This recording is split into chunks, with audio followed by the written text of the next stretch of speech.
Welcome to another video lecture.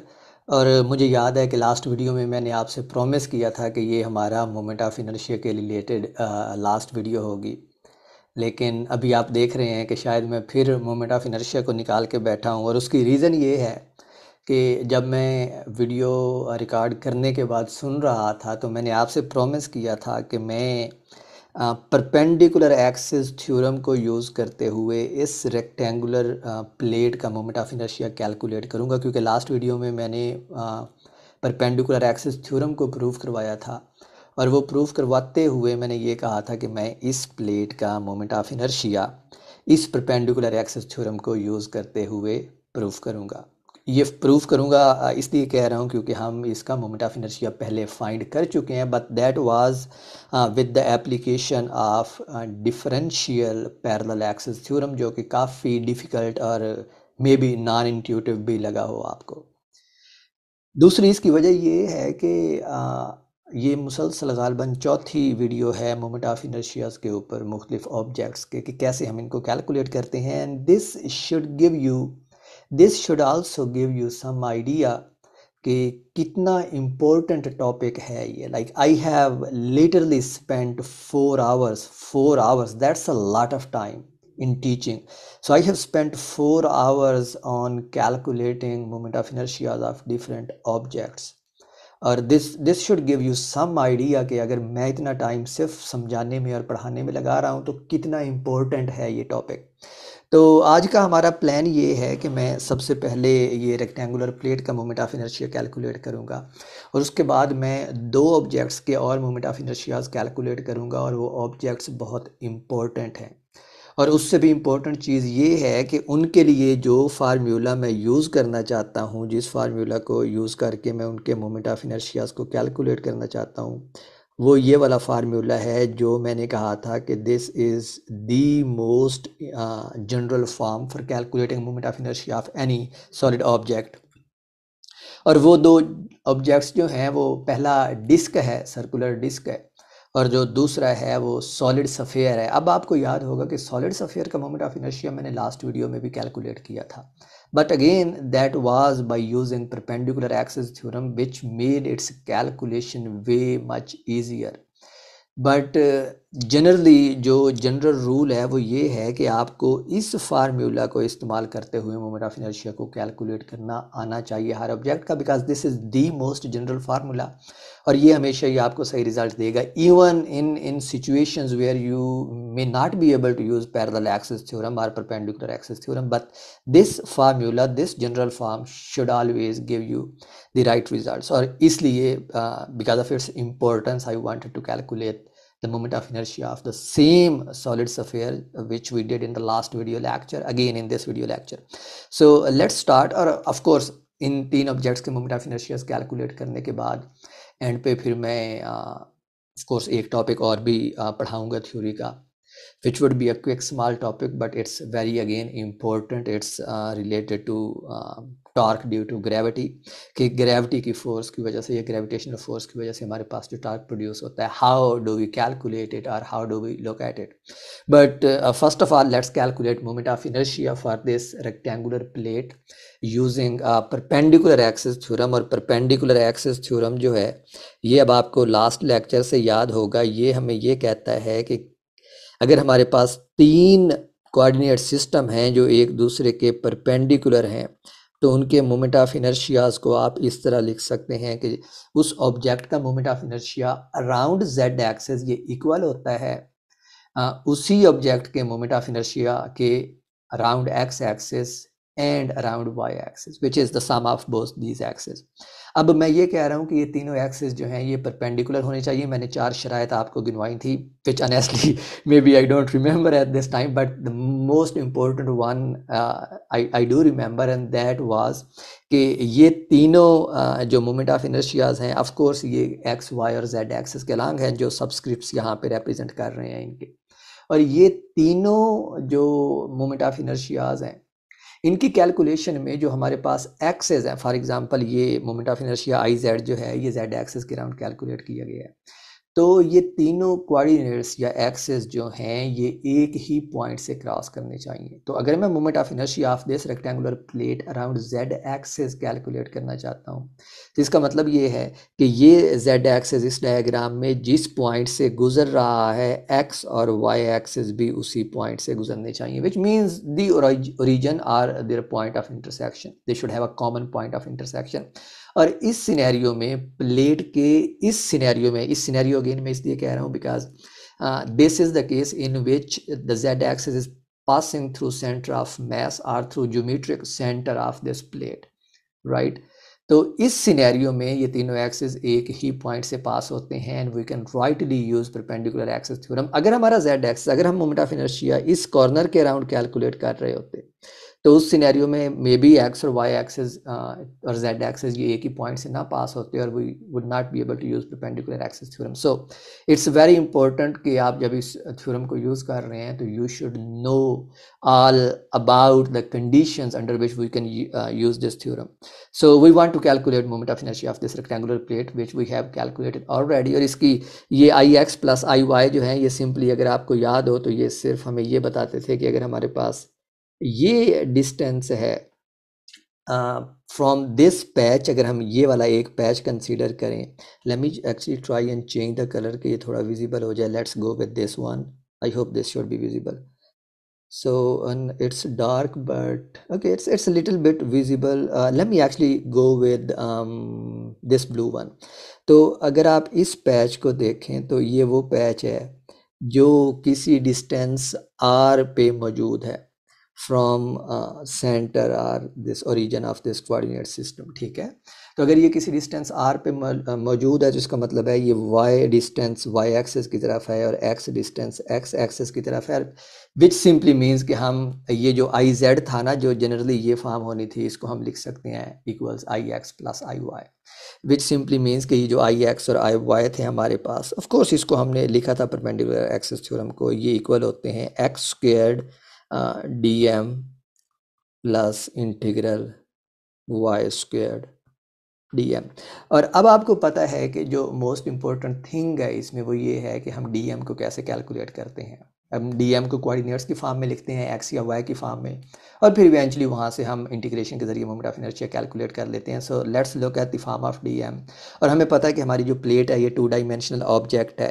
तो 2 dimensional object के लिए मैंने आपको बताया था हमारे पास होती है लीनियर मास डेंसिटी सिग्मा, और इसको आप डिफाइन करते हैं d M divide by d a differential mass divide by differential area of the object, या फिर total mass divide by total area of the object. और आपको पता है कि ये रेशियो जो है ये हमेशा सेम रहती है, और अगर ये रेशियो सेम रहती है तो यहाँ से हमारे पास डी एम का जो रिलेशन है वो आ जाता है m divided by a times d ए।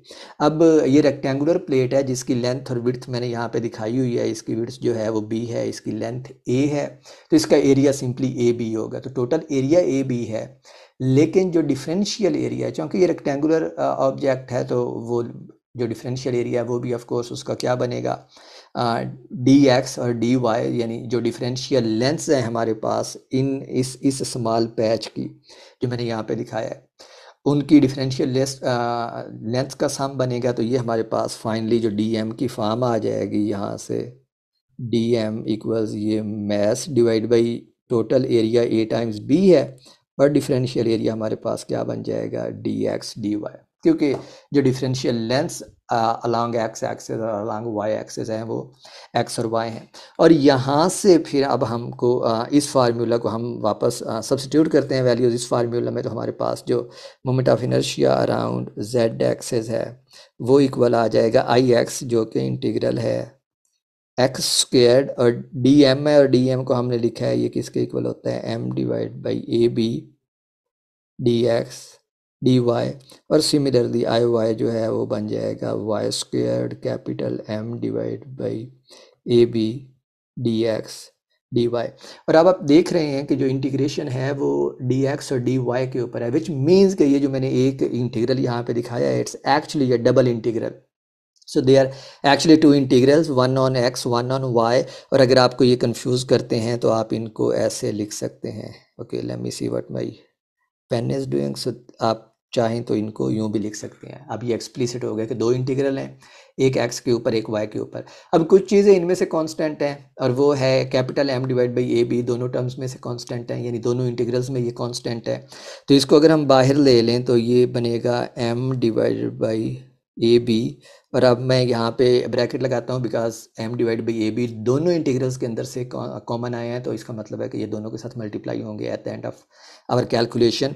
तो अब ये रह जाएगा हमारे पास integral X square D X और इंटीग्रल डी वाई। अब मैंने जो दो इंटीग्रल्स थे ना, ये वाले जो डबल इंटीग्रल था ये वाला, इनको सेपरेट कर दिया है। और सिमिलरली हमारे पास प्लस क्या आ जाएगा, अब integral y square d y, और दूसरा इंटीग्रल क्या आ जाएगा, डी एक्स। अब हमने एक्स और वाई के ऊपर देखनी है कि इंटीग्रल की लिमिट्स क्या हैं। तो ऑफ कोर्स इंटीग्रल की लिमिट्स ऑब्वियस हैं। जो हमारे पास टोटल लेंथ है, अगर आप एक्स एक्सिस लेंथ हम ये वाली ले रहे हैं, ये वाली लेंथ ले रहे हैं एक्स एक्सिस के अलॉन्ग, तो ये वाली टोटल लेंथ बी है, विच मीन्स कि ये माइनस बी बाई टू से प्लस बी बाई टू है। और सिमिलरली वाई एक्सिस के अलॉन्ग हमारे पास टोटल लेंथ जो है वो ए है, तो इसका मतलब है ये माइनस ए बाई टू से प्लस ए बाई टू तक इंटीग्रेशन है हमारी। तो अगर हम ये इंटीग्रेशन यहाँ पे सब्सटीट्यूट करते हैं, यानी अगर हम जो एक्स एक्सिस के अलॉन्ग है वो है हमारे पास बी, तो लिमिट्स अगर हम इंटीग्रेशन की सब्सटीट्यूट करते हैं, let me use yellow colour, तो ये बन जाएगा minus B by two up to plus B by two, और ये बन जाएगा minus A by two up to plus A by two. तो ये हमारे पास इंटीग्रेशन की लिमिट्स आ गई। इंटीग्रल लेना आसान है, लेट्स सॉल्व इट। तो ये हमारे पास बन जाएगा m divided by A b brackets, और डी वाई के ऊपर सॉरी हमने डी वाई के ऊपर भी लिमिट्स लगानी है, तो let me actually rights limits on D Y too, और डी वाई के ऊपर अगेन हमारे पास माइनस ए बाई टू से प्लस ए बाई टू, और ये बनेगा माइनस बी बाई टू से प्लस बी बाई टू। तो अब ये जो डी वाई का इंटीग्रल है सिंपली वाई आएगा और ये बन जाएगा A by two plus A by two, जो ए बन जाएगा। तो पहले में से ये जो पहला है, पहली टर्म, इसके वाई वाले इंटीग्रल में से हमारे पास ए आएगा, और सिमिलरली जो दूसरी टर्म है इसके इस वाले इंटीग्रल में से हमारे पास बी आएगा। So let me write it here like this, actually let me solve it. So ये एक्स स्क्वायर का इंटीग्रल देंगे तो एक्स क्यूब बाई थ्री आएगा, तो ये बन जाएगा हमारे पास X cube by three limits minus B by two up to plus B by two, और इसके साथ मल्टीप्लाई होगा हमारे पास y, और इसकी लिमिट्स आएंगी minus A by two up to plus A by two. Plus का साइन, और अब y वाला इंटीग्रल हम सॉल्व करेंगे तो इसकी इंटीग्रेशन हमारे पास बनेगी Y cube divide by three, और इसकी लिमिट्स आएंगी हमारे पास minus A by two up to plus A by two, multiplied by सिर्फ x आएगा, और इसकी लिमिट्स हैं minus B by two up to plus B by two. तो ये बन जाएगा m divide by A B integral, और ये मैं इधर से लिखता हूँ वन डिवाइड बाई थ्री, और फिर मैं इसको लिख लेता हूँ एक्स क्यूब, जो कि बनेगा बी डिवाइड बी का cube, limit b divide by two है तो ये बनेगा b डिवाइड बाई टू का cube minus one divide by three minus b divide by two का क्यूब। ये पहली टर्म बनेगी, और इस पहली टर्म के साथ हमारे पास जो चीज़ मल्टीप्लाई हो रही है वो है b by a by two, ये वाई वाली टर्म से, minus minus A by two, और दूसरी टर्म हमारे पास बिल्कुल ऐसे ही आनी चाहिए। Let me write it as one divide by three, और ये बन जाएगा अब बी बाई टू का cube minus minus B by two का क्यूब, ये हमारे पास पहली टर्म है। और इसके साथ, और ये one by three actually multiply हो रहा है, तो let me write it here too, यहाँ पे भी हमारे पास वन डिवाइड बाई थ्री है, और दूसरी टर्म हमारे पास बन जाएगी सिंपली ये है b by two minus minus B by two. तो हमारे पास ये टर्म बनती है टोटल। और let me actually try to move it little to the left, let's see if I can do it. I should be able to do it. So okay, I will manage threes, so let's move it like this. It's messing up, but let's move it like this. Okay, तो ये a जो था ये हमारे पास यहाँ पे a b में था, और सिमिलरली लेट्स सी कि और हमारे पास क्या मिस हुआ है। ये 3 यहाँ से अरेज होगा और हमारे पास बस ये 3 एक यहाँ पे आएगा क्योंकि इसका क्यूब था। ओके, तो अब ये रेस्ट सिंपल है, लेट्स सिंप्लीफाई इट। तो ये m divide by A b वैसे ही आ जाएगा, m divide by A b. और ये टर्म देखें हमें दे रही है बी क्यूब डिवाइड बाई 8, और ये टर्म भी दे रही है minus b cube divide by 8। और ये माइनस और ये माइनस प्लस हो जाएंगे, तो ये बनेगा 2 times b cube divide by 8 which means b cube divide by 4, और साथ में 1/3 का फैक्टर, तो ये बन रहा है 1/3 बी क्यूब डिवाइड बाई 4। और इसके साथ हमारे पास मल्टीप्लाई हो रही है ये वाली टर्म, ये वाली टर्म जो हमें a/2 प्लस a/2 सिर्फ a दे रही है। और सिमिलरली जो दूसरी टर्म है हमारे पास वो बनेगी 1/3, और साथ में अब बनेगा हमारे पास, अगर हम इस टर्म को देखें तो इस टर्म में हमारे पास ये वाला यहाँ पे b नहीं a है क्योंकि इसकी लिमिट्स a थी, तो इसको मैं करेक्ट करता हूँ। तो ये अब हमारे पास बनेगा 1/3 times A cube divide by 4, ये फर्स्ट टर्म बन जाएगी, और दूसरी टर्म हमारे पास सिंपली बी आएगी। तो ये सिंप्लीफिकेशन हमारे पास ये आ जाती है। जब ये सिंप्लीफिकेशन आती है तो अब आप गौर करें कि ये हमारे पास जो बाहर डिनोमिनेटर में ए बी है, ये अंदर वाली दोनों टर्म्स के साथ मल्टीप्लाई होना है। और अगर मैं इसको मल्टीप्लाई करता हूँ तो ए कैंसिल हो जाएगा पहली टर्म में से, और एक बी भी कैंसिल हो जाएगा, यानी हमारे पास पहली टर्म में से रह जाएगा, बाहर हमारे पास रह जाएगा सिर्फ m, और ये पहली टर्म में हमारे पास रह जाएगा बी स्क्वेयर डिवाइड बाई 12, क्योंकि एक ए भी कैंसिल हो गया जो अकेला ए था, और बी भी एक कैंसिल हो गया, और प्लस दूसरी टर्म में हमारे पास बी पूरा कैंसिल हो जाएगा और एक ए कैंसिल होगा, तो ये बनेगा ए स्क्वेयर डिवाइड बाई 12। और अब अगर आप गौर करें तो ये हमारे पास वही वैल्यू आ गई है मोमेंट ऑफ इनर्शिया की around z axis, m divide by 12 a square plus b square, जो हमने बहुत पहले पैरेलल एक्सिस थ्योरम को, पैरेलल एक्सिस थ्योरम की भी डिफरेंशियल फॉर्म हमने यूज़ करके कैलकुलेट की थी। So you can calculate the same thing by using perpendicular axis theorem, but इसमें आप ये देखते हैं कि it comes through first principle, यानी जो रिगरस आप कैलकुलेशन करते हैं इसमें आपको कोई डिफरेंशियल एरियाज नहीं लेने पड़ते। जो जनरल मेथड आपने स्टडी किया है ना, ये वाले फार्मूला का, इस वाले फार्मूला का, इसको हम यूज़ करके इसको कैलकुलेट करते हैं। So this was the first thing that I wanted to calculate today. और जो दूसरी चीज़ है वो डिस्क का मोमेंट ऑफ इनर्शिया है। So let me calculate moment of inertia of disk. So this is moment of inertia of disk, और ये अगेन बहुत इंपॉर्टेंट है, और आपको इसका मोमेंट ऑफ इनर्शिया पता होगा शायद कॉलेज से, हाफ m r स्क्वायर्ड होता है, जिसमें r जो है वो डिस्क का रेडियस है और m जो है वो उसकी टोटल मास है। So let me first try to make disc, try to make a 3D shape of disc, और फिर उसको हम 2 डायमेंशनल ड्रा करेंगे। सो फर्स्ट लेट्स से कि ये हमारे पास एक डिस्क है। Of course, okay, this is not good. This doesn't look like a disk, so let's try to make it look like a disk. Of course, this looks like a disk. और ये हमारे पास फर्ज करें कि उसका x axis है, x हमेशा ही मैं इसको x कहता हूँ, but let's call it y axis because it makes it rectangular coordinate system. And let this be the z axis. और z axis he of course वो axis है जिसके अराउंड हम मोमेंट ऑफ इनर्शिया कैलकुलेट करना चाहते हैं। सो ये z axis, और ये रहा कि डिस्क जो है ये यूं रोटेट कर रही है इस जेड एक्सिस के राउंड। बाय द वे ये डायग्राम भी काफ़ी अच्छी है, so we can live with it. और इस डिस्क का ना जो चीज़ हमें पता है वो ये है कि इस डिस्क का जो रेडियस है टोटल वो है कैपिटल आर।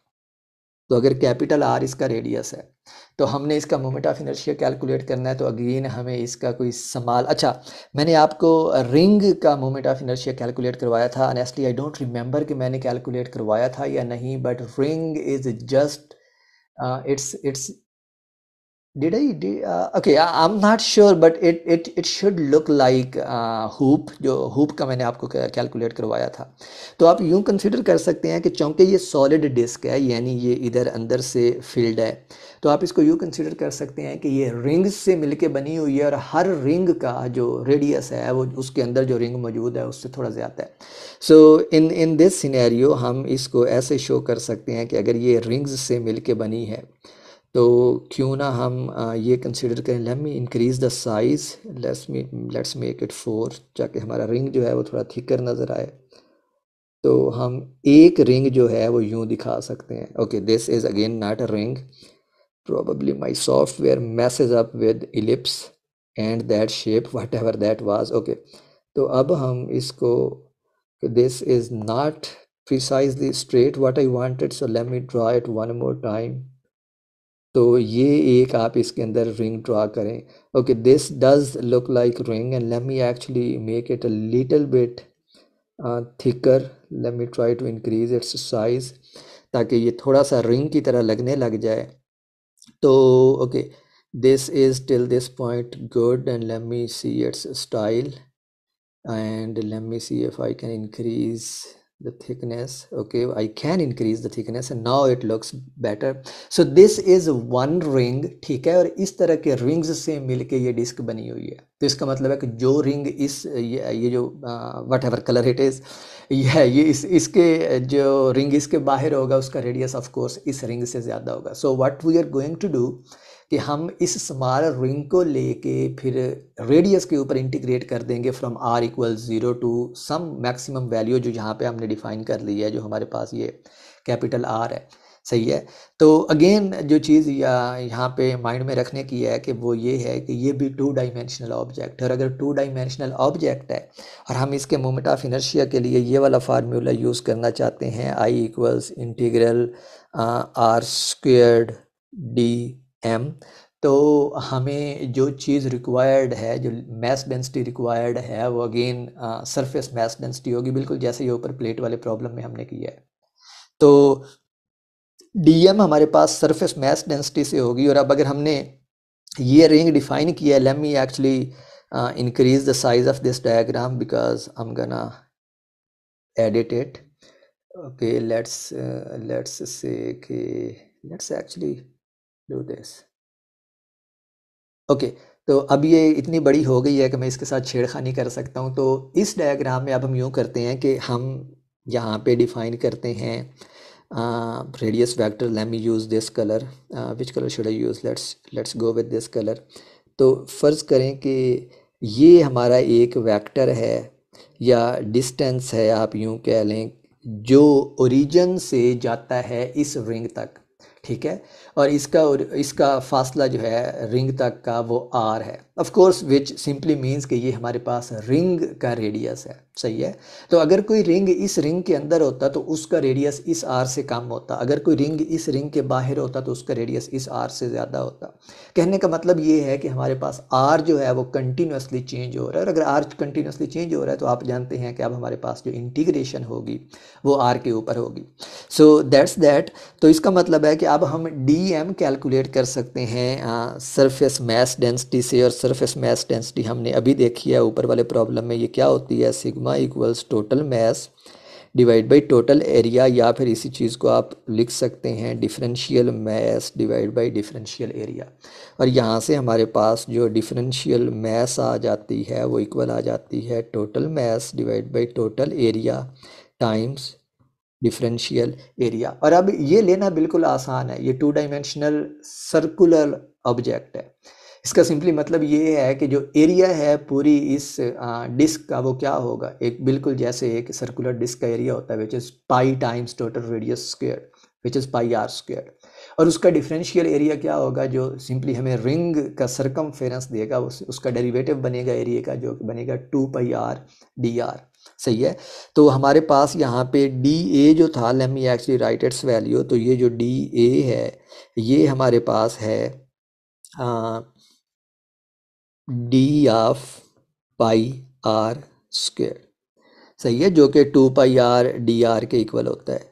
अगर आपको ये बिल्कुल फर्स्ट प्रिंसिपल है, आपको ऐसे नहीं याद, तो ये चीज़ वैसे ही आपको पता है कि जो रिंग है या किसी भी जो स्मॉल सर्कुलर रिंग लेते हैं उसका जो हमारे पास डिफरेंशियल एरिया है वो 2πr/dr होता है, but this is the way of getting it.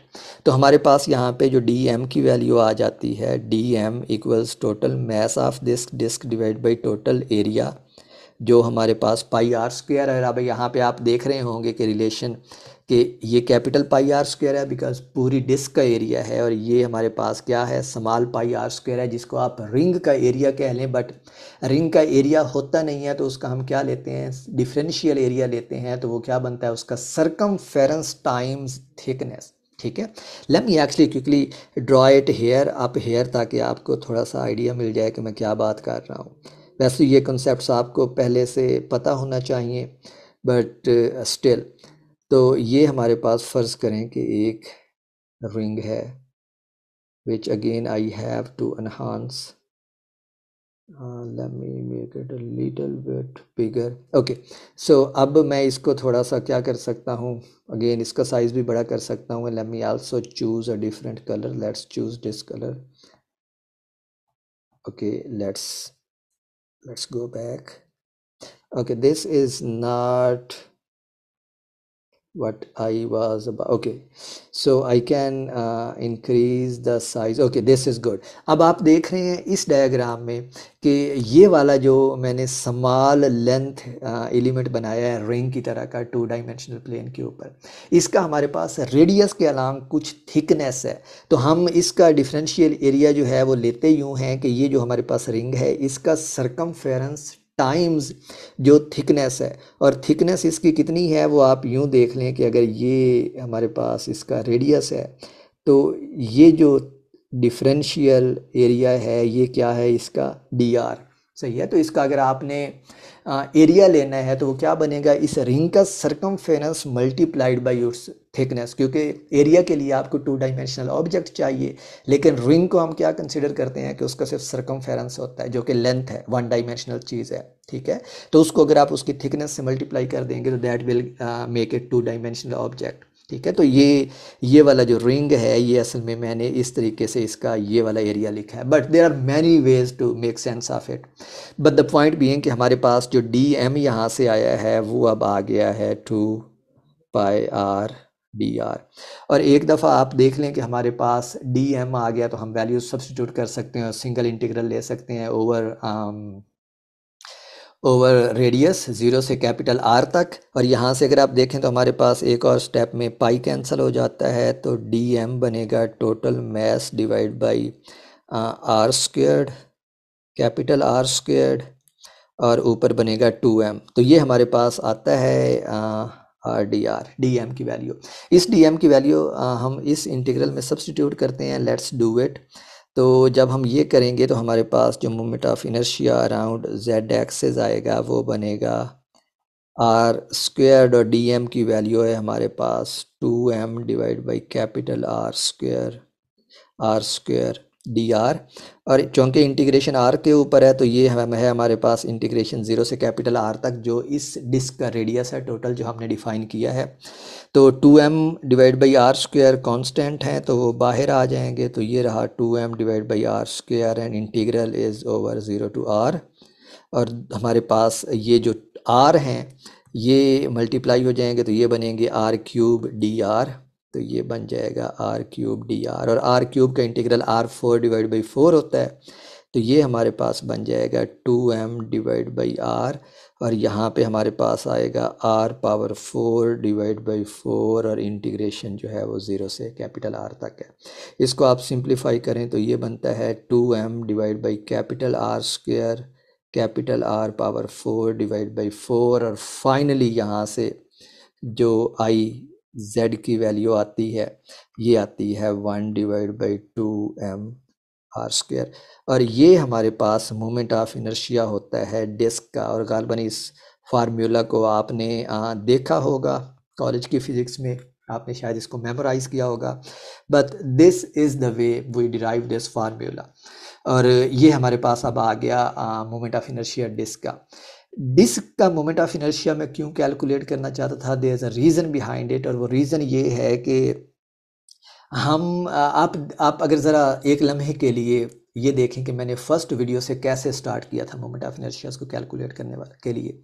जब मैंने एक रॉड का मोमेंट ऑफ इनर्शिया कैलकुलेट किया था तो रॉड से मैंने रेक्टेंगुलर प्लेट बना ली थी, सही है, क्योंकि मैंने कहा कि लेट्स से कि रॉड जो है वो एक एक्सिस के लॉन्ग है, उसी रॉड को दूसरे एक्सिस के लॉन्ग भी रखें तो हमारे पास रेक्टेंगुलर ऑब्जेक्ट आ जाएगा या स्क्वायर ऑब्जेक्ट आ जाएगा, सही है। तो मैंने जो सिंपल डिस्ट्रीब्यूशन थी या सिंपल कन्फिगुरेशन थी उसको एक्सप्लॉयट किया था हायर डायमेंशन में जाने के लिए।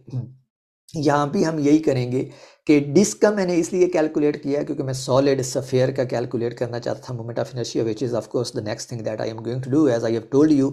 तो जो अब सॉलिड सफेयर का मोमेंट ऑफ इनर्शिया है उसके लिए आप देखेंगे कि मैं पूरे सफेयर को छोटी छोटी डिस्क्स में तब्दील करूँगा। इसमें मैंने क्या किया था, मैंने ये रिंग का पहले कैलकुलेट किया हुआ था मोमेंट ऑफ इनर्शिया, तो मैंने रिंग्स को स्टैक करके यानी जोड़ जोड़ के क्या बना ली, एक डिस्क बना ली थी। अब मैं क्या कह रहा हूँ, अब मैं ये कह रहा हूँ कि मैं इन डिस्क को जोड़ जोड़ के सफेयर बनाऊंगा। तो मुझे क्या है, अगर मैंने डिस्क को जोड़ जोड़ के सफेयर बनाना है तो इसका मतलब है मुझे डिस्क का मोमेंट ऑफ इनर्शिया पहले से चाहिए था, क्योंकि मैं इसी के मोमेंट ऑफ इनर्शिया को आगे एक्सटेंड करने वाला हूँ सफेयर के मोमेंट ऑफ इनर्शिया को कैलकुलेट करने के लिए।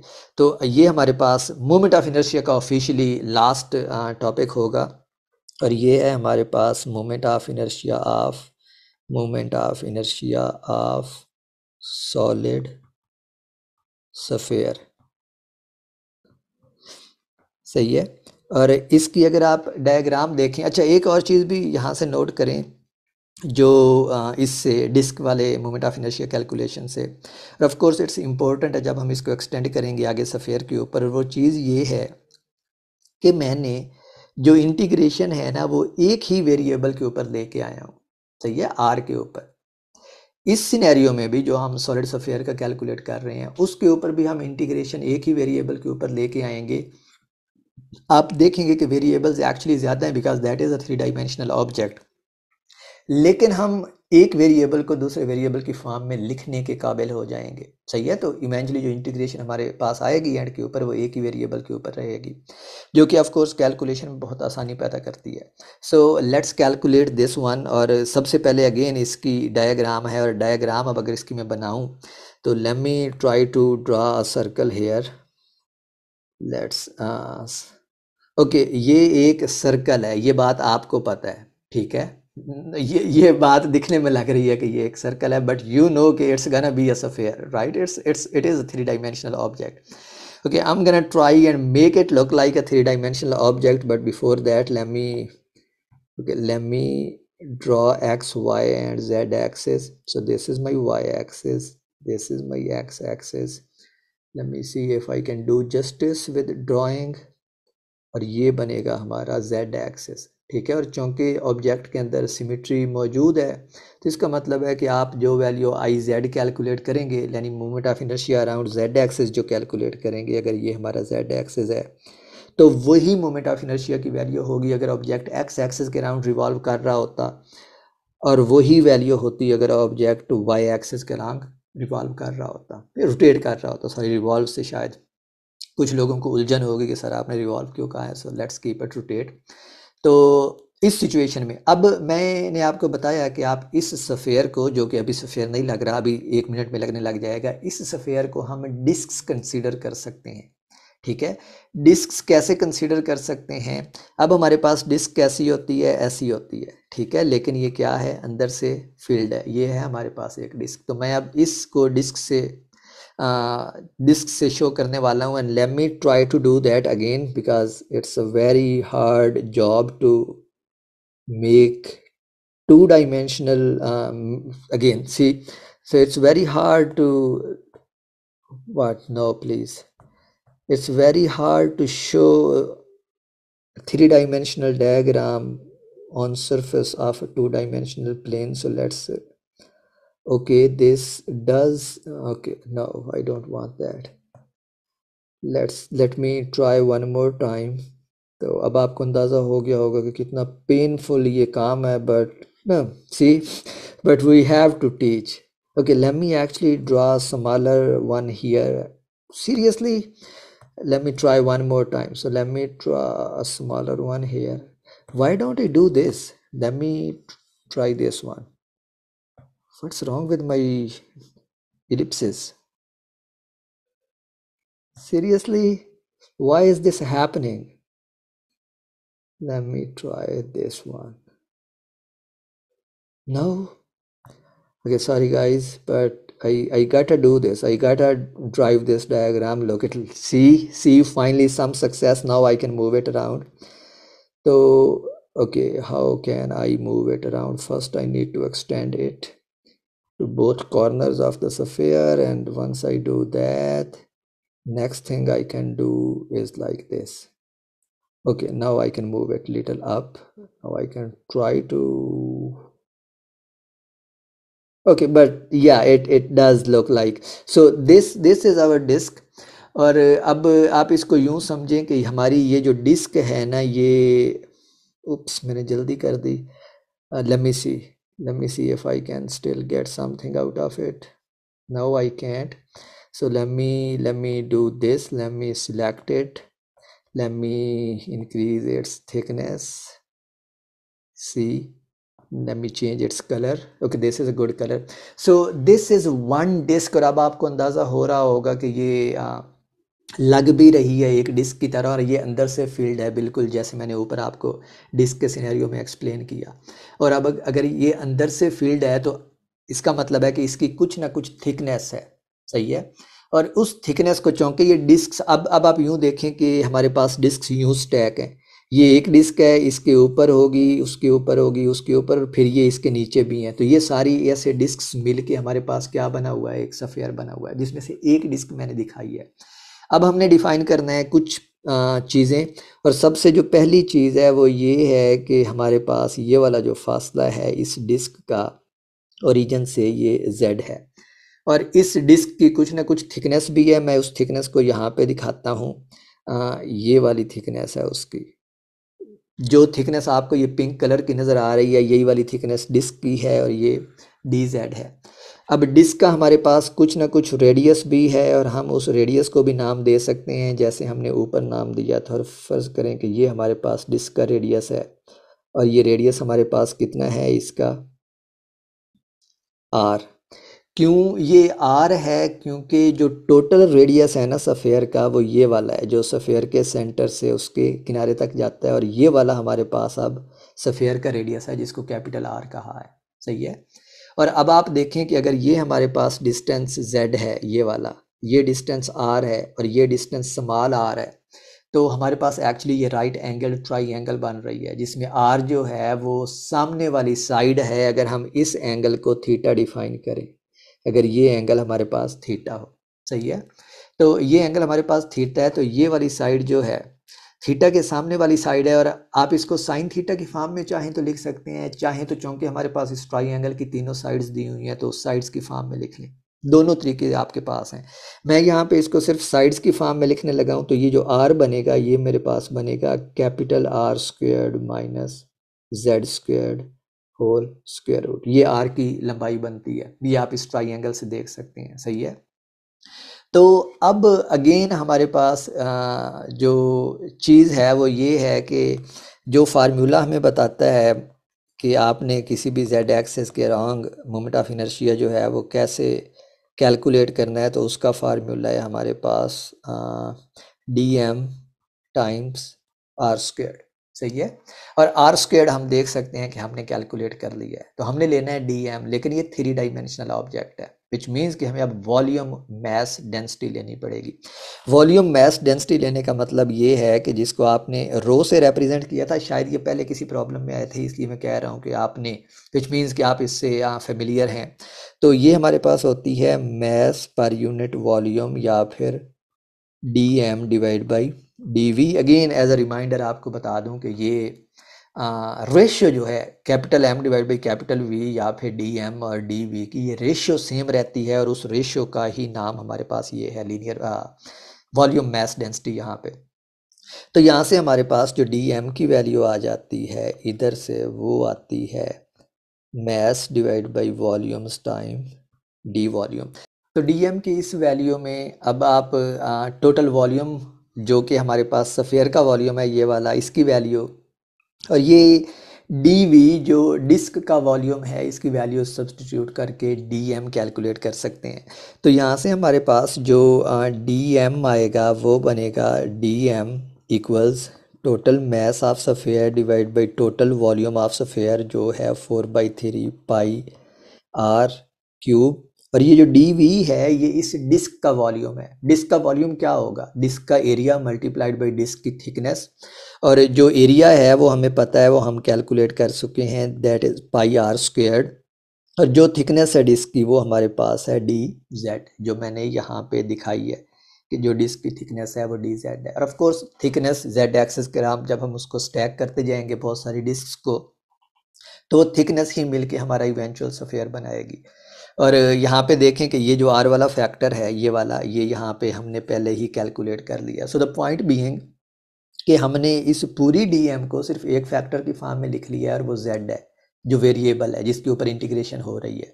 तो अगर हम डीएम की ये वैल्यू इस फार्मूला में सब्स्टिट्यूट कर देते हैं जो हमारे पास ऊपर लिखा हुआ है, और जो हमारा मेन फार्मूला है, तो ये बन जाएगा आर स्क्वेयर्ड। और आर स्क्वेयर्ड जो है वो किसके इक्वल है? R square minus Z squared. और साथ में हमारे पास डी एम है, और डी एम की वैल्यू है M divide by 4 pi R cube. और जो 3 था वो ऊपर एम के साथ मल्टीप्लाई हो जाएगा, और साथ में हमारे पास pi are square D G. Pi cancel out हो जाएगा, so let me write it like this. तो ये हमारे पास बनेगा 3m जो कि कांस्टेंट है डिवाइड बाई 4 आर क्यूब।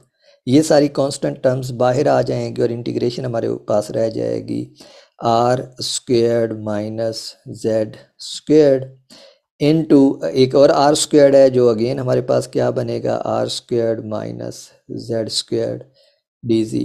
और आप यहाँ से देख सकते हैं कि ये हमारे पास फाइनल फॉर्म में बन रहा है। अगर मैंने कोई फैक्टर मिस नहीं कर दिया तो ये हमारे पास बन रहा है D M divide by 4 R cube, और ये अब बनेगा are squared minus Z squared whole squared D G. सही है। और एक यहाँ पे चीज़ जो नोट करने वाली है, मैंने इसको आई जेड लिखा है, एक्चुअली ये आई जेड नहीं है, ये डी आई जेड है। और उसकी रीज़न ये है कि अभी हमने इंटीग्रल नहीं लिया। सही है। बल्कि हमने इंटीग्रल ले लिया है, तो इस वक्त ये हमारे पास ठीक है, ये आई जेड ही आएगा। सो एक्चुअली सिनेरियो ये होता है कि आप D I G left side पे लेते हैं और राइट साइड पे ये सारा फैक्टर लेते हैं जो मैंने यहाँ पे लिखा हुआ है, ये वाला सारा फैक्टर। सही है। फिर आप कहते हैं कि हमने दोनों साइड्स को इंटीग्रेट कर दिया, तो लेफ्ट साइड पे डी आई जी जो है वो क्या है? आई जी बन जाएगा, टोटल मोमेंट ऑफ इनर्शिया। और राइट साइड का आप इंटीग्रल ले लेते हैं, तो चूँकि मैंने इंटीग्रल पहले ही ले लिया तो इसका मतलब है मेरी इक्वेशन सही थी।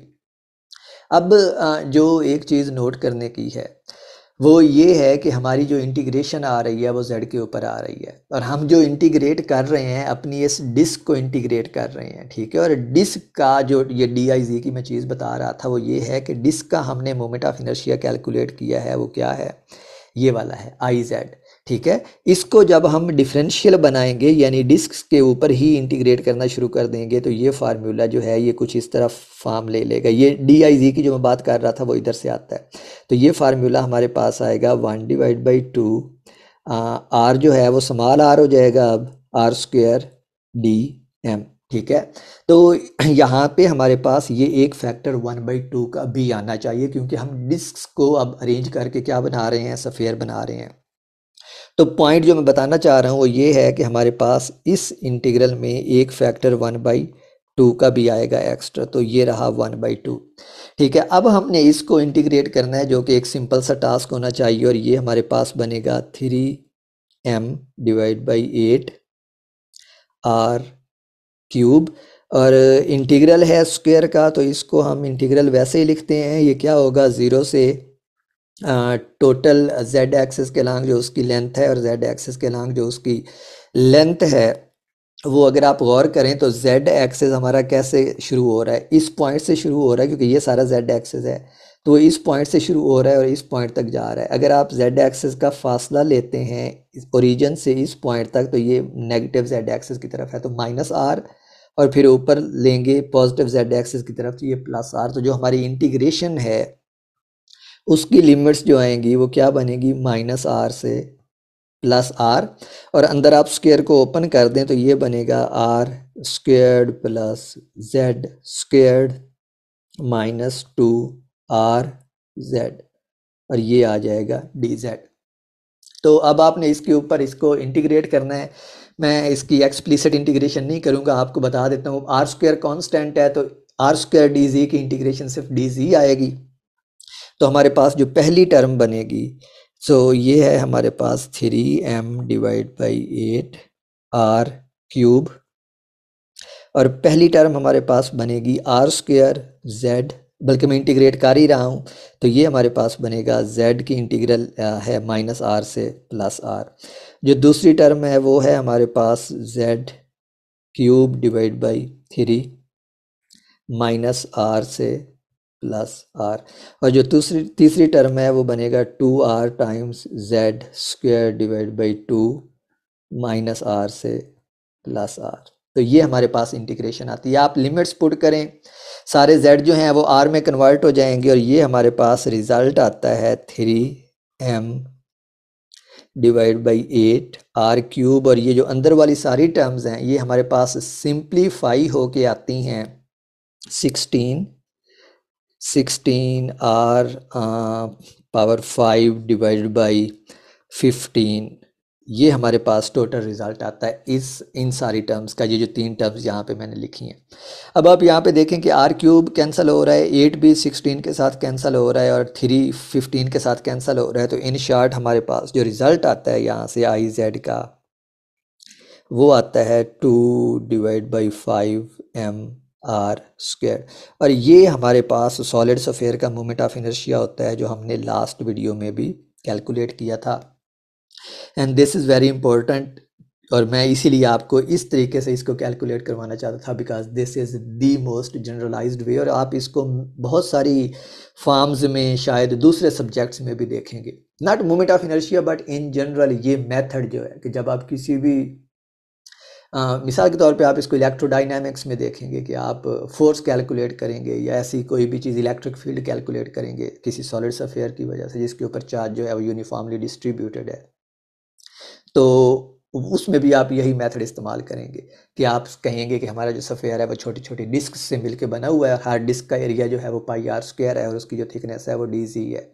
तो आप थिकनेस के अलॉन्ग उसको इंटीग्रेट करेंगे तो आपके पास क्या आएगा, टोटल वो क्वांटिटी आएगी जो भी आप कैलकुलेट करना चाहते हैं। इस केस में हमारे पास ये मोमेंट ऑफ इनर्शिया थी, और जो आई है 2/5 mr²। So that's it for moment of inertia. मैंने बहुत सारे ऑब्जेक्ट्स के मोमेंट ऑफ इनर्शिया कैलकुलेट किए हैं, not that I wanted to calculate, but that because I wanted to show you how to calculate moment of inertia of different objects of different configuration, because it's a very very important topic कि आपको ये आना चाहिए कि किस तरह हम calculate करते हैं moment of inertias different objects के। अब एक टॉपिक क्विकली मैं थोड़ा सा एक्सप्लेन कर दूं यहाँ पे, और वो टॉपिक है torque due to gravity. So we have next torque due to gravity, जो हमें हार्डली 8 से 10 मिनट लेगा, क्योंकि टार्क आप पहले पढ़ चुके हैं, और अब आपने सिर्फ ये देखना है कि ग्रेविटी की वजह से हमारे पास टार्क कैसे प्रोड्यूस होता है। वैसे तो आपको पता होना चाहिए बिकॉज इट्स प्रीटी ऑब्वियस, लेकिन चूँकि बुक के अंदर टॉपिक दिया हुआ है तो आई जस्ट वाना go over it just for the completeness. अच्छा, इसको ना समझने के लिए आप एक सिंपल सी ऑब्जर्वेशन करें, जो ऑफ कोर्स आप में से हर एक ने अपनी लाइफ में पहले भी की होगी, but let's quickly do it here again. और आप इस पेन को देखें, लेट मी सी कि कहाँ पे विजिबल है। ओके, यहाँ पे मेरी ये वाइट शर्ट के अगेंस्ट पेन विजिबल है, तो आप इस पेन को देखें।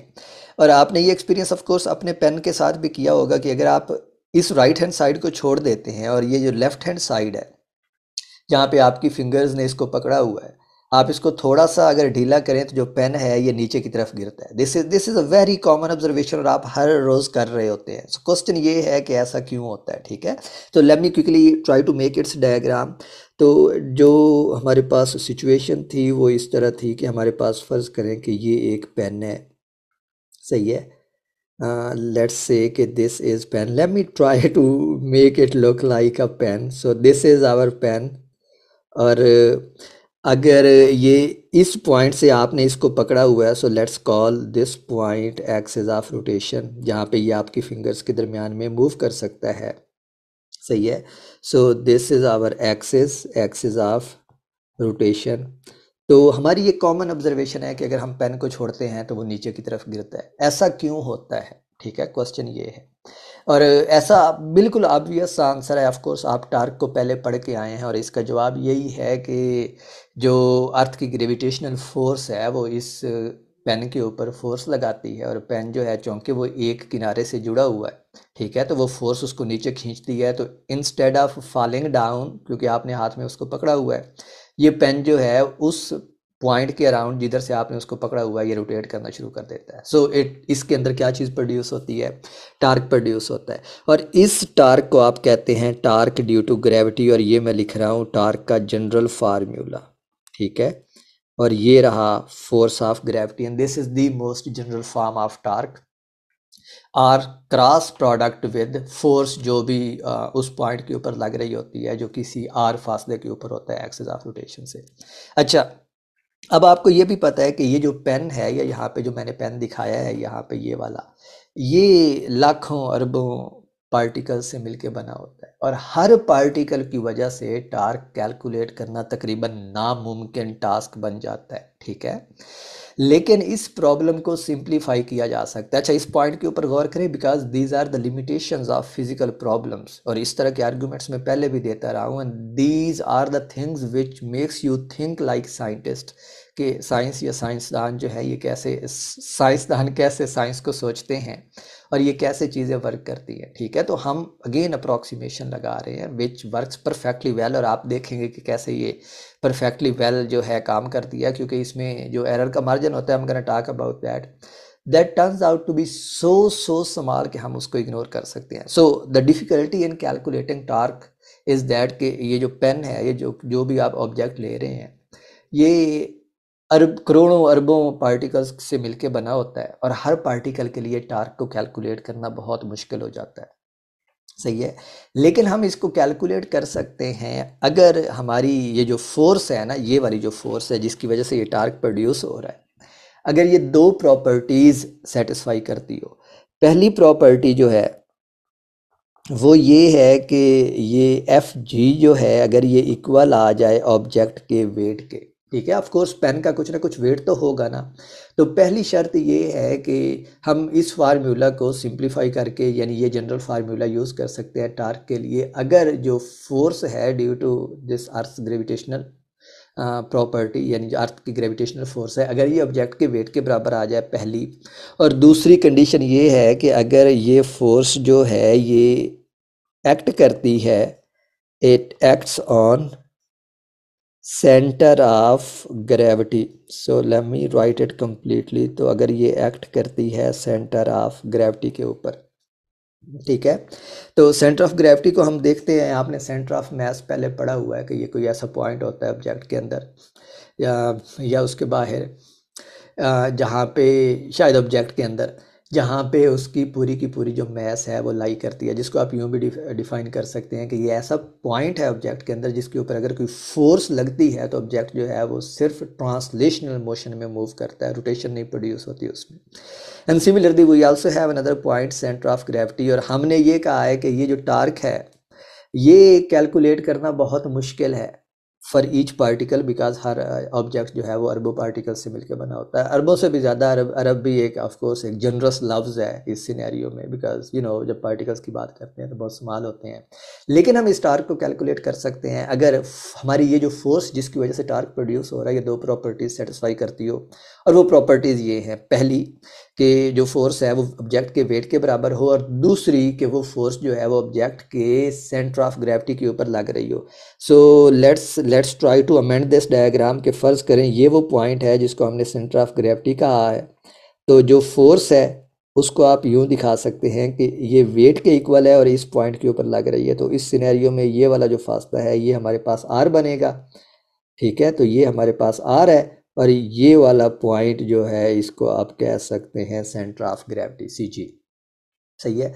तो अब ऑफ कोर्स अगर हमें टार्क कैलकुलेट करना है, क्योंकि ऑब्जेक्ट रोटेट कर रहा है, रोटेट करते ऑब्जेक्ट के लिए हमें उसका टार्क कैलकुलेट करना मजबूरी है, because we can't solve physical problem without doing that. क्योंकि टार्क आएगा तो फिर ही हम अदर डायनामिकल प्रॉपर्टीज़ की, उसकी जो रोटेशनल वेलोसिटी है या रोटेशनल एक्सेलरेशन, जो एंगुलर एक्सेलरेशन आप कहते हैं, वो कैलकुलेट कर पाएंगे ना। तो टार्क हमें चाहिए। तो अगर हमें टार्क कैलकुलेट करना है तो ऑब्जेक्ट को ये दो प्रॉपर्टीज सेटिस्फाई करना होगी का मतलब है कि वी नीड टू शो कि ऑब्जेक्ट ये दो प्रॉपर्टीज सेटिस्फाई करता है। So let's quickly show it. और जो पहली है वो ऑफ कोर्स हम इसको यूं शो कर सकते हैं कि फ़र्ज़ करें कि मैं इसी डायग्राम में अमेंडमेंट कर रहा हूँ कि फ़र्ज़ करें कि ये हमारे पास ग्राउंड है। सही है, ये हमारे पास ग्राउंड है, विच मीन्स कि ये अर्थ है। सही है। आप इसकी आपने इसकी राउंड या इस प्लेन जो मैंने लाइन दिखाई है या सरफेस दिखाई है, इससे नहीं घबराना, बिकॉज ऑफ कोर्स पेंसिल के मुकाबले में ये लोकली हमारे नीचे जो ज़मीन है ऑफ कोर्स वो प्लेन ही है, हम नहीं देख सकते उसका कर्वेचर लोकली। तो इस सिनेरियो में अगर हम देखें तो जो टोटल फोर्स इस पेंसिल के ऊपर लग रही है वो क्या होगी, सम ऑफ ऑल द फोर्सेस। तो मैं अब प्रूफ करने लगा हूं, प्रूफ ऑफ ये जो पहला पॉइंट है या पहली शर्त जो हमने रखी है इसका।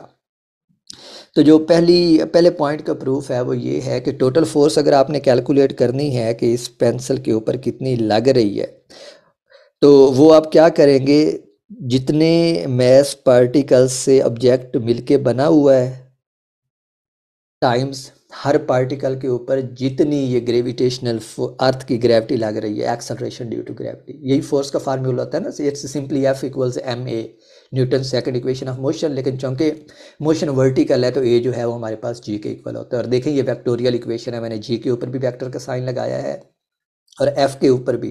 यहाँ पे अगेन जो आपका बहुत फेवरेट क्वेश्चन है नेगेटिव साइन वाला, उसके बारे में नहीं घबराना, because negative sign is hidden in the vectorial notation.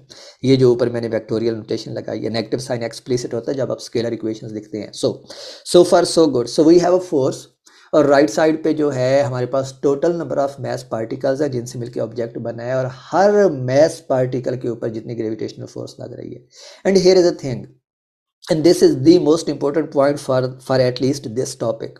और वो ये है कि अगर आप इस ग्राउंड के तनाजुर में देखें तो इस पेंसिल को मैं इस हॉरिजॉन्टल डायरेक्शन में रखूं, इस डायरेक्शन में रखूं, इस डायरेक्शन में रखूं, किसी भी डायरेक्शन में रखूं, जो जी है वो आपको पता है कि अर्थ के ऊपर ये हाइट पे डिपेंड करती है। अर्थ की सरफेस से हम कहते हैं कि सरफेस से अगर ऑब्जेक्ट करीब करीब है तो जी की वैल्यू कांस्टेंट रहती है, विच मीन्स कि जी की वैल्यू जो है वो मैक्सिमम सरफेस के ऊपर होती है। सही है। तो सरफेस के अगर ऑब्जेक्ट करीब करीब है तो इट डजेंट मैटर कि ऑब्जेक्ट की ओरिएंटेशन क्या है, क्योंकि जी की वैल्यू के डिनोमिनेटर में अर्थ का रेडियस आता है और वो ओवरऑल जी की वैल्यू को, या अगर थोड़ा सा फ़र्क हाइट का हो भी तो इतना कम कर देता है कि हम उस छोटे से फ़र्क को इग्नोर कर देते हैं। आर्गूमेंट पे गौर करें, जस्ट थ्योरेटिकल आर्गूमेंट है, आप इसकी मैथमेटिक्स बिल्ड कर सकते हैं, बट दैट इज़ अननेसेसरी है।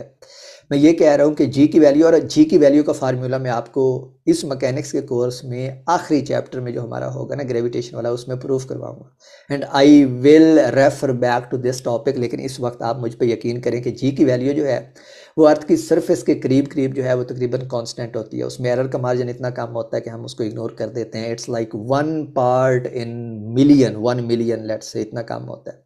तो जी की वैल्यू अगर कांस्टेंट है तो मैं इस जी आई को, ये जो जी आई है यहाँ पे, इसको मैं सिंपली क्या लिख सकता हूँ, जी लिख सकता हूँ, क्योंकि ये कांस्टेंट है। और अगर ये कांस्टेंट है तो समेशन अब जी के ऊपर नहीं लगेगी और हमारी ये जो इक्वेशन बन जाएगी ये बन जाएगी समेशन एम आई टाइम्स जी। सही है। अब जी के ऊपर समेशन नहीं है, ये ऊपर वाली अगर आप चाहें तो इस इक्वेशन में बेशक यूं लिख लें, समेशन दोनों के ऊपर है, हर पार्टिकल के ऊपर, उस पार्टिकल के ऊपर कितनी ग्रेविटेशनल फोर्स लग रही है। This is very important point. Aldous ये छोटी सी ब्रीक ब्रीक बातें हैं लेकिन ये बहुत ज़्यादा इंपॉर्टेंट है। और इस सिनेरियो में आप फौरन से क्या लिख देंगे, मैस के ऊपर सम हो रहा है तो अब पूरे ऑब्जेक्ट की, इस पेंसिल की मैसेज को, स्मॉल मैसेज को सम करें तो टोटल मैस बनेगी पेंसिल की। तो हमारे पास ये क्या बन जाएगा, total mass of the pen times G. और आपको अब फौरन से पता चल गया होगा कि ये total mass of the object times acceleration due to gravity जो है वो वेट ही तो होता है। तो मैंने पहला पॉइंट प्रूफ कर दिया है एक्चुअली। जो ये कहता था कि आप टार्क को इस फार्मूला से कैलकुलेट कर सकते हैं। अगर हमारे पास जो टार्क, जिस फोर्स की वजह से टार्क प्रोड्यूस हो रहा है वो ऑब्जेक्ट के वेट के बराबर हो, and behold I have proved that कि हमारे पास जो टोटल फोर्स लगती है ऑब्जेक्ट के ऊपर वो उसके वेट के बराबर होती है। दूसरे पॉइंट में मैंने ये प्रूव करना था कि जो फोर्स लगती है वो ऑब्जेक्ट के अंदर एक पॉइंट के ऊपर लगती है जिस पॉइंट को सेंटर ऑफ ग्रेविटी कहते हैं। आई am gonna prove it now. Okay, so let's do it. और इसके लिए मैं यहाँ पे ओके ये है मेरे पास अब प्रूफ दूसरे पॉइंट का। So let's write it, proof of second point जो ऊपर मैंने आपको दिया है। और इसके प्रूफ के लिए मैं यहाँ पे एक डायग्राम ड्रा करता हूँ। किसी भी इर्रेगुलर शेप का ऑब्जेक्ट लेते हैं, जैसे स्ट्रेट लाइन, गुड। तो यहाँ पे हम देखो, this is not straight, let me make it, okay this is straight. तो हम ये हमारे पास एक्स वाई कोऑर्डिनेट सिस्टम है, let me label them Y X. और फर्ज करें कि ये हमारे पास है किसी भी इर्रेगुलर शेप का ऑब्जेक्ट और इसकी टोटल मास m है। लेकिन आपको पता है कि ये ऑब्जेक्ट जो है वो मास पार्टिकल से बना होता है, छोटे छोटे मास पार्टिकल से। ये एक है, ये दूसरा है, तीसरा है, चौथा, पांचवा, छठा। और फर्ज करें कि ये जो पार्टिकल है ये ith पार्टिकल है। और इसका इस ith पार्टिकल का जो एक्सिस से फासला है, एक्सिस ऑफ रोटेशन कह लें, फ़र्ज़ कह लें कि वो है हमारे पास r। Okay, let me now use proper colours. तो ये फासला जो है ये हमारे पास आर आई है और इसके ऊपर जो फोर्स लग रही है अर्थ की वजह से वो क्या होगी, हमारे पास एफ आई होगी। और इस फोर्स को अब हम शो कर चुके हैं पहले पॉइंट में कि ये फोर्स जो है ये वेट के बराबर होती है। सही है। तो अगर हम इस पार्टिकल की वजह से टार्क कैलकुलेट करना चाहें, मैं करना ये चाह रहा हूँ कि एक पार्टिकल की वजह से टार्क कैलकुलेट करके फिर उसको एक्सटेंड करना चाह रहा हूँ, यानी सम कर दूंगा सारे पार्टिकल्स के ऊपर जिनसे मिलकर वो ऑब्जेक्ट बना है, तो हमारे पास टोटल टार्क आ जाएगा इस ऑब्जेक्ट की वजह से। तो इस एक पार्टिकल की वजह से जो टार्क आएगा उसको हम कहते हैं tau I, torque due to ith particle. और ये क्या होगा, R I cross F I. सही है।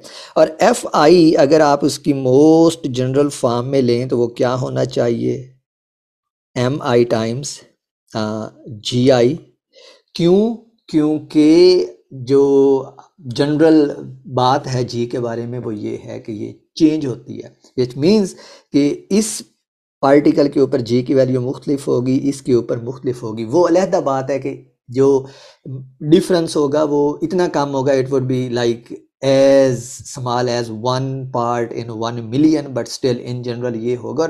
And this is actually the whole central part of this argument के जी की वैल्यू जो है वो हम अप्रॉक्सीमेटली कांस्टेंट लेते हैं। सो एफ आई जो है वो in general M I times G I बनेगी। और अब आपने अगर टोटल टार्क लेना है because of all these particles, तो हम क्या करेंगे, सम कर देंगे। तो ये मेरे पास बन जाएगा sum over I tau I equals sum over I R I cross M I G आई।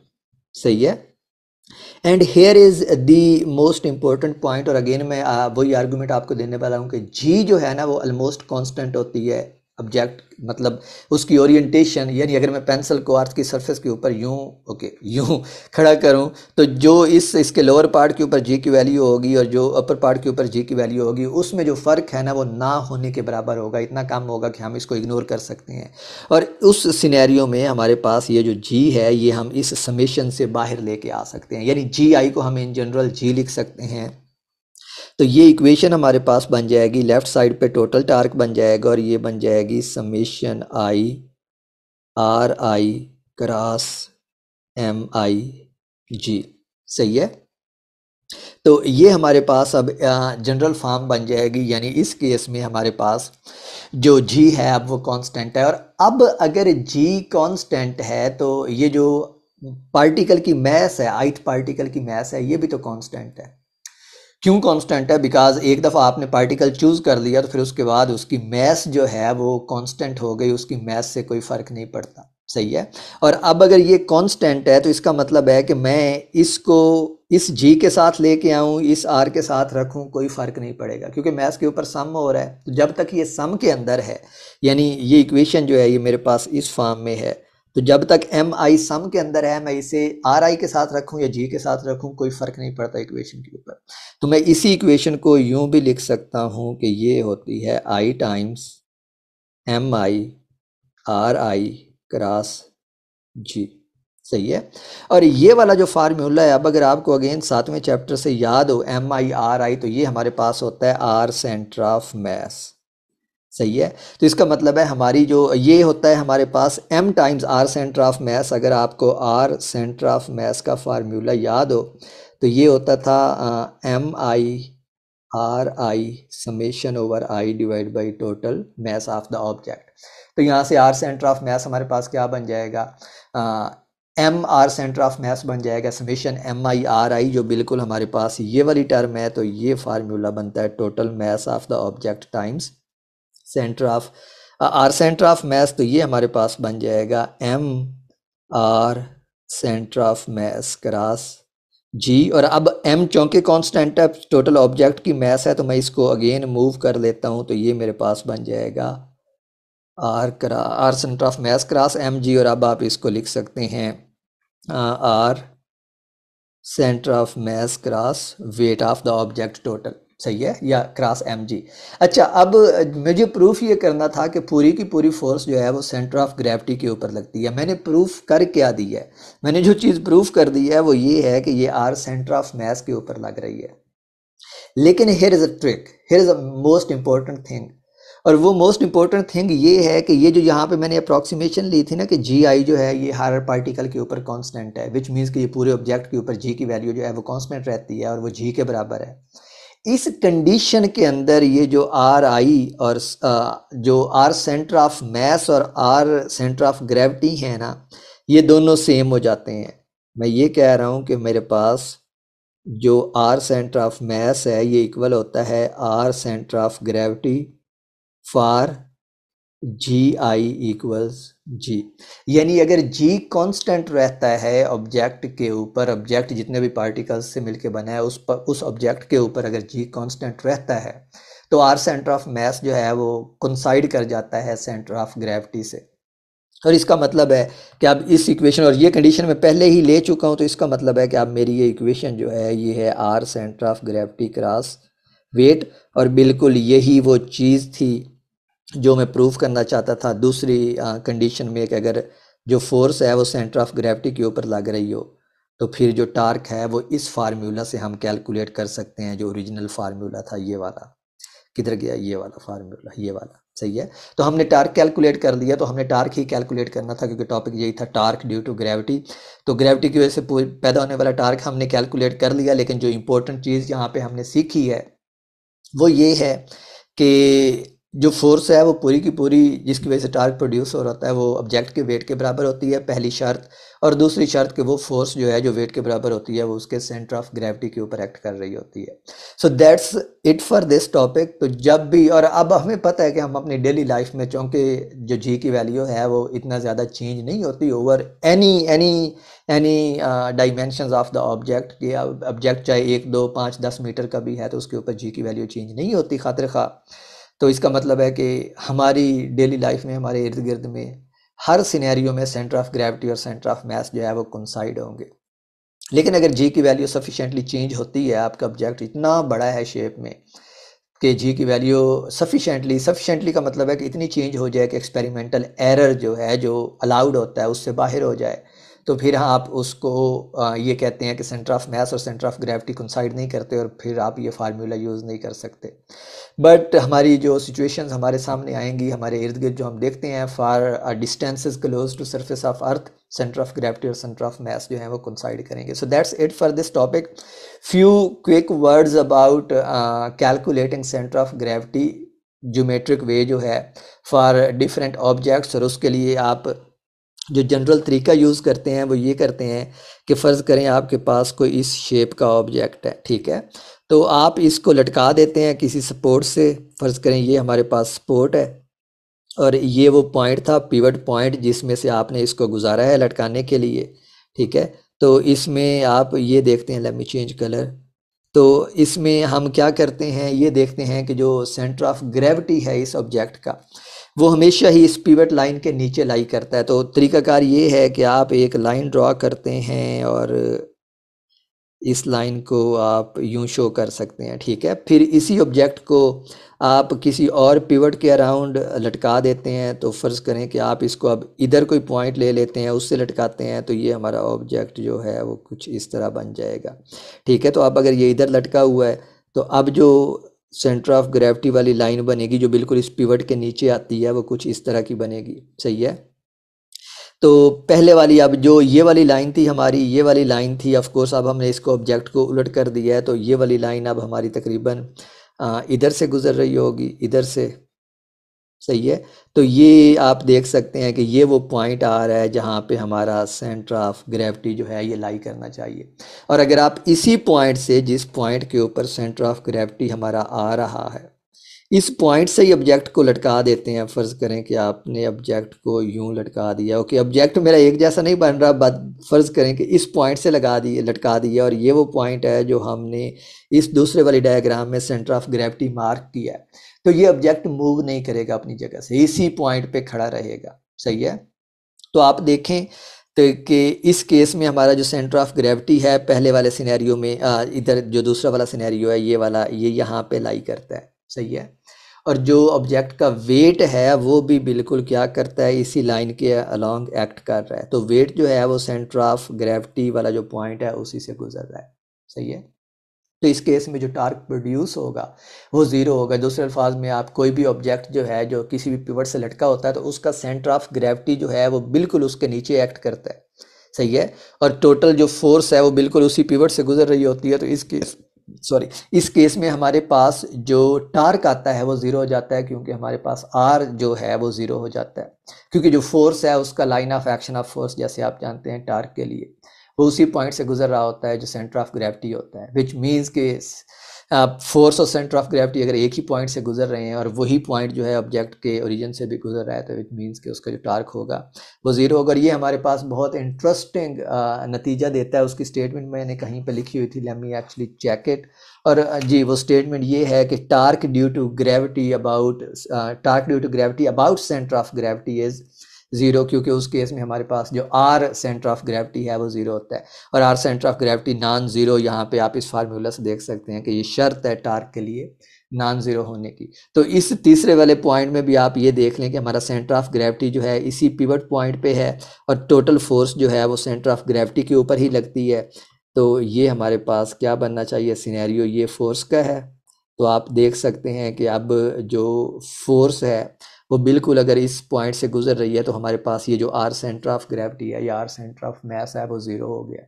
और अगर ये ज़ीरो हो गया तो हमारे पास टार्क जो है वो ज़ीरो आएगा। This is a very important and very general result. Again statement is, मैं इसको एडिट करके लिख दूंगा कि torque due to gravity about centre of gravity is zero, क्योंकि उस केस में हमारे पास ये जो आर सेंटर ऑफ ग्रेविटी या फिर आर सेंटर ऑफ मास जो मैंने ऊपर शो किया है यहाँ पे, ये ज़ीरो हो जाता है और सो हमारा टार्क जो है वो ज़ीरो हो जाता है। सो that's it for today's lecture. This was very important point. और यही वाली जो कंडीशन है ना, यही वाली कंडीशन यहाँ पे आप अगर आप देखें तो हमारा ऑब्जेक्ट जो है ये इक्विलिब्रियम में आ जाता है, यानी ना रोटेट करता है, ना ऊपर या नीचे मूव करता है, विच मीन्स कि ना ट्रांसलेट करता है। और इधर से ही हमारे नेक्स्ट वीडियो का जो टॉपिक है मेन वो स्टार्ट होगा कि हमारी कंडीशंस क्या हैं इक्विलिब्रियम की।